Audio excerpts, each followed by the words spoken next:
What is your I better get the duck out of here now because Simit is about to go down story? I was doing charity work in high school, just outside of a smaller mountain city in Guatemala, Jalapa. We took one afternoon off to head into the city and check out the markets and whatnot. Riding around the city in the bed of pickup trucks, about 15 of us. Extremely common there. We noticed that there wasn't much activity and a lot of the shops were closed. A local who recognized our organization started yelling when we drove by and flagged us down. So we stopped. He was in the middle of setting up a roadblock and basically told us to get the duck out of the city as fast as possible. Reason being, there was a big protest riot planned for that day against Canadian mining operations taking advantage of the surrounding regions. This is a small, almost third world, militaristic Central American country. Every single one of us was Canadian. We could have very easily become the perfect bargaining tool for these rebel groups. Needless to say, we got out of there as quick as humanly possible. Front stage for Lamb of God, I think maybe 2012ish. Suddenly people started leaving before the next song. What I didn't realize at the time was I was in the middle of a world record attempt at the largest wall of death at a festival. I haven't noped any harder than that, I don't think. I was at this open air nightclub in Montezuma, Costa Rica. The group I was traveling with went to bed, so I was at the bar by myself, drinking Imperial and taking in the scene. I was really drunk. The bar was packed and loud and hot and humid. The crowd consisted of young local guys with their girlfriends, stray dogs walking around the dance floor, and a group of high school girls, American or Canadian, with two older male chaperones, in their mid-30s early 40s. The high school girls were all dancing with the two teachers and were taking turns making out with them in a strange and systematic manner, almost like they were brainwashed. The two teachers were having the time of their lives, glancing at each other with huge grins on their faces between makeout sessions with the underage girls. I'm totally engrossed in their group dynamic when suddenly a military truck full of police officers with assault rifles pulls up to the bar and swarms in. All the young Costa Ricans take off running in all directions. The bar had no walls, so it emptied pretty fast. The high school's girls and their teachers ran away too. The cops sprint out of the bar, following the Costa Rican guys into the darkness. I remained glued to my bar stool, beer in hand, mouth agape, brow furrowed. By the time I realized I better get the duck out of here, it was already over. I sat there alone, just me, my beer, and a couple stray dogs. I was at Red Rocks Amphitheater in Colorado for a NO show. I left the concert early to grab something out of my car. On the way, I passed a suspicious looking individual, who moments later fired off a shotgun into the air. I sprinted all the way to my car, and it turns out this maniac was trying to kill one of the openers, Schoolboy Q. Nobody was hurt, and it barely even made the news, but a lot of people could have died if he made it inside the concert. I was driving back to school after Thanksgiving break in the rain about 8 years ago, and as I pass by an exit I see a pickup coming down the entrance ramp next to me really fast, like recklessly fast. I think to myself I better get ahead of this guy so I don't have to deal with merging with him, so I put my foot on the gas. About 10 seconds later I look in my rear view mirror to see the pickup about 100 feet behind me spinning across all 4 lanes. Then a semi which was trying to swerve to avoid him collides and smashes him straight into the barrier as it turns fully sideways across the highway. Huge bang sound as the pickup basically disintegrated. I had to pull over at the next rest stop just to calm down. Raider 9 a preseason game. I got free tickets so I brought my girlfriend with me since she had never been to a football game. Game was at Candlestick Park, which is in the ghetto in SF. Game was rowdy from the start with fights breaking out all over the stadium. I made a point to not drink because I wanted to have my wits about me the whole time. It got so crazy that we left early, and as we were leaving, a bunch of cops and ambulances were headed towards the stadium. We got out of the city and my bros started texting me asking if I was okay cause there were shootings. Never felt so uncomfortable at a sporting event in my life. My friends and I were in an In-N-Out Burger in LA about 10 years ago. We saw one guy go into the restroom, closely followed by about 8 more. Suddenly there was an incredible ruckus from the bathroom, bodies slamming into the walls repeatedly. Sounds like sinks being torn off the walls, but no speaking or yelling whatsoever. Luckily, there was a security guard in the restaurant. He listened for a moment, stood up, and then jogged to his car and drove away. Needless to say, he didn't stick around to see what was going on in there, but it couldn't have been good. I was on a motorcycle trip through Mexico in 2011-12, right when all the super violent stuff was going down. We had stopped around noon in a small town, Playa Azul, in Michoacan, home of the most violent cartel at the time, La Familia, to rest and get a little cash. The only ATM was just outside the police building, which itself was surrounded by open fields. In the span of literally 1 minute, everyone in the town disappeared. It was the most eerie thing ever. Bustling small town 1 minute, ghost town the next. A couple minutes after that a bunch of helicopters appeared and commandos started to rappel out. We didn't want to be there when the bullets started to fly, so we got on our bikes and took off. Only problem was that the army had, at the same time, set up roadblocks on the 3 main roads. Luckily, they saw we were terrified gringos and immediately waved us through. We were the only people they let through. From what I saw, obviously they were trying to capture some big drug lord, but I never did find out the whole story. I have a pretty photo that I took really quickly that I can add when I get home. Edit. Found some itty photos. Sorry for the quality. Took them super fast at the time and wasn't planning to post them on Reddit years later.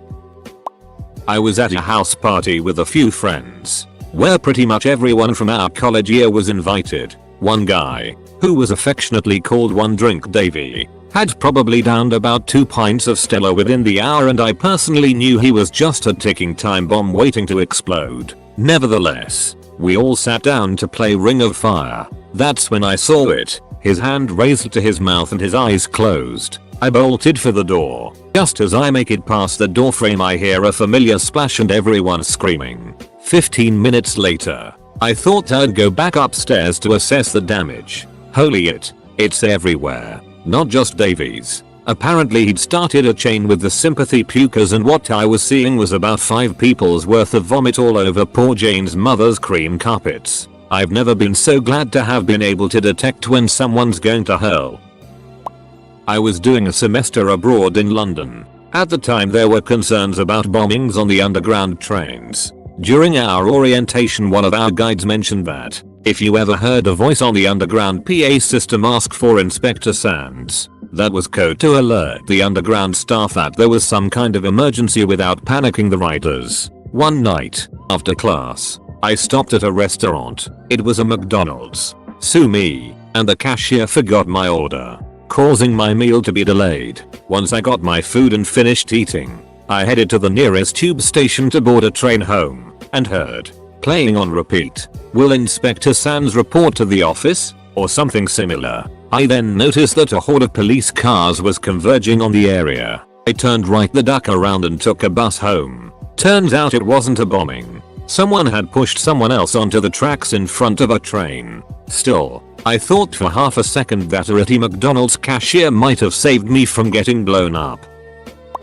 This happened about 12-13 years ago. I was about 10 years old at the time. Me and my father were sitting in our car having food at a food truck. While we were sitting there, some drunk men came and parked right in front of us, blocking our way. After some time the car behind us honked so they could leave. My dad honked at the car in front of us, but they just waved at us saying they're not moving. My dad went out and told this to the car behind us. Those were 2 young men as well. They went and asked him to move. Drunk men again gave some vulgar sign and told them to duck off. This dude straight up punched the window, breaking it. Drunk men came out to fight, while my dad just picked me up and walked away from the scene. We were watching from a distance when the dude who was behind us took his gun out and shot the drunk car guy in the head point blank. Then they calmly walked back to their car, and since everyone ran away, backed up their car and went their way. I have a few more, but this was on top of my mind. I'll give you one of my dad. He was a nuclear engineer. Now you know this story is headed in a bad direction. for Ontario Hydro. He had made several complaints that the Pickering nuclear power plant was not updating their inspections of the heavy water containment. Nothing was done. My father knew there was going to be a high pressure test scheduled for August. You know what he does? He scheduled his 3-week summer vacation to begin at the end of July. On the 2nd of August 1992, Pickering had a heavy water leak. So I'm watching the evening news. The president of Ontario Hydro is giving a press conference. Everything is fine. Then as soon as that press conference is over, my phone rings. It's the president of Ontario Hydro asking where my dad is. They got to figure out how to clean up this mess. I said he's camping way up in the Cape Breton Highlands of Nova Scotia. So he asks, did my dad bring his cell phone with him? And I'm looking at the cell phone sitting right there on the kitchen counter. Obviously not. And even if he did bring it with him, there's no way the mountains of Nova Scotia had cell phone coverage in 1992. So he tells me to call all my relatives in Nova Scotia to track him down. Which I tried. No luck. Great big nuclear spill. Not his problem. And when my dad finally did turn up 2 weeks later, he was all, not my circus. Not my problem. Like he knew exactly what was going to happen, and the people who ignored it can deal with it themselves. I was visiting Belgium with my dad a couple of years back. I love arcades and found one in Ousend where we were staying. I was spending a couple of hours of my free time in there while my dad was round the corner in a sports bar watching football. I was playing a game of pinball when I noticed this guy who was just hanging around near me, not really doing anything, just staring in another direction towards some games. I finished my game and started to leave. He followed me. I noticed this and stopped and pretended to browse some of the prizes you can win with tickets. He stopped as well and pretended to look around. At this point I swiftly walked straight out the arcade. He followed me, and as soon as we were on the street, a guy leaning against the wall joined up with him and followed me about 10 feet back. These two were the worst muggers ever, and I picked up on it straight away. They were obviously thinking I was going to walk home, if I was local and even lived there, and wait until we got out of the city center to try something. I went round the bend at the end of the road and straight into the sports bar where my dad was. They didn't follow me in and just kept walking past. I breathed a sigh of relief and enjoyed the rest of my evening. Edit. Judging by the PMs I'm getting, Belgium has some sort of pedophile problem I'm not aware of. Yeah, okay guys, it's a joke from in Bruges. Thanks. Not me, but a friend of mine. I was with a guy who knew some pretty hardcore parties, so I went with him. We walked in and the first thing I notice in the house is a pile of sugar on the table and a pistol on the bar. My friend told me we need to GTFO. We passed 3 police cruisers headed to the party. On the way out, they busted the place right after we left. Growing up, whenever my brother was arguing with my mom and he started his next point with "you know what, mom," I always knew that was the time to get out of the room. It was going to get ugly.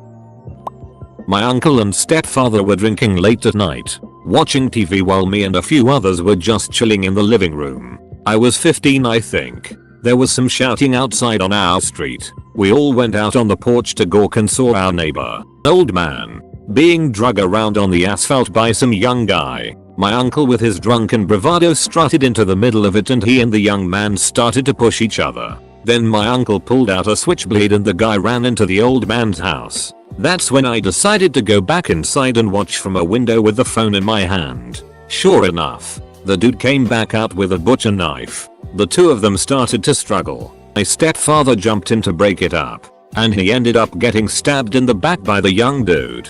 I called the police and we ended up in the hospital all night waiting to see if my stepfather would live. He did, with a punctured lung and a lot of recovery time. In 2007 I was walking towards Grand Central Station in Nick with headphones in when suddenly I see a couple of people running towards me and away from Grand Central. At first I don't think twice about it, but then more and more people are running down the sidewalks, in the streets, and they look scared. I take my headphones off and ask someone what's going on. They tell me there's been an explosion at Grand Central. I look up and see the smoke. My chest tightens and I turn and I start running. I just want to get as far away as possible. Finally, from a safe distance I get a cab and head uptown away from the explosion. It turned out to be a steam pipe explosion. The fears from 9/11 were still running high at this time and everyone had automatically assumed the worst. Luckily it wasn't that bad, although I think one person may have died during the event. But it was scary to be there. Went home from college the summer before my senior year. Met an old crush of mine and she invited me to a party. I walked to the address and it was this horrible, broken down house in a bad part of town. Went inside and recognized most of the people there as old co-students from high school. Had a good time drinking and smoking with them. I was pretty straight lace in high school. I couldn't find my crush, so I went exploring the house. Found her a few other people shooting up heroin in one of the rooms. I'm not a fan of being around intravenous drugs, so I immediately left. I was only one house away before 3 cop cars started coming toward the house. I casually sat down on the other house's stoop and lit a cigarette. Watched people in the party get arrested until the cops were all looking away. Walked away into the night. Edit. Heroin. The drug. Not heroin. A female protagonist. Last summer at my company's annual picnic I was walking to the bathroom and noticed this older guy behind me. I wasn't really concerned. Just figured he was headed there too. When I saw a group of co-workers standing and chatting on the way I stopped to talk to them. And noticed the guy had stopped too. About 10 feet behind me. When I started walking again I noticed he was on the move again. And started to get weirded out. When I got near the bathroom I juked outside the door and made my way back to my co-workers. Sure enough, he followed along and kept his 10-foot distance from the group. I spoke quietly to them and told them all to check out this guy who was following me as I made my way back to the larger group. Sure enough, even with 6 ladies watching him he followed me to the larger group where some of my male co-workers were. I went up to my buddy, Skip, and asked him if he would come with me to the bathroom to confront this guy, and he ran around the outside perimeter as I made my walk back with my faithful tail still on the move. Skip had already gone into the bathroom before I got there, so when I finally made it in and he followed I just turned around and asked the ducker if he wanted to die today. He just silently turned around and left. The craziest thing about this is that I'm not a small guy, albeit not a giant like Skip. So I have no idea what he thought was going to happen or what he would have done to me in the bathroom if he got me alone. TLDR. Managed to avoid unwanted man 6 being murdered by paying attention to a dude following me. Bonus happy ending. My team at work won softball, volleyball, and tug of war. Was leaving a bush party with a friend. To do this we had to climb a really steep hill. Not too tough because there were little trees growing out of it to grasp. About halfway up we see flashlights and someone yelled cops. My friend and I turned around and went down. I saw 2 kids rolling down the hill hitting trees. By the time we got to the bottom I decided I should get the duck out of there, but will not. Gave my friend a beer and he ran off. I lay down with my beer in some long grass and didn't move. They never found me and I heard them laughing saying things like haha, it is what I signed up for. Eventually I fell asleep and I woke up hours later and walked home.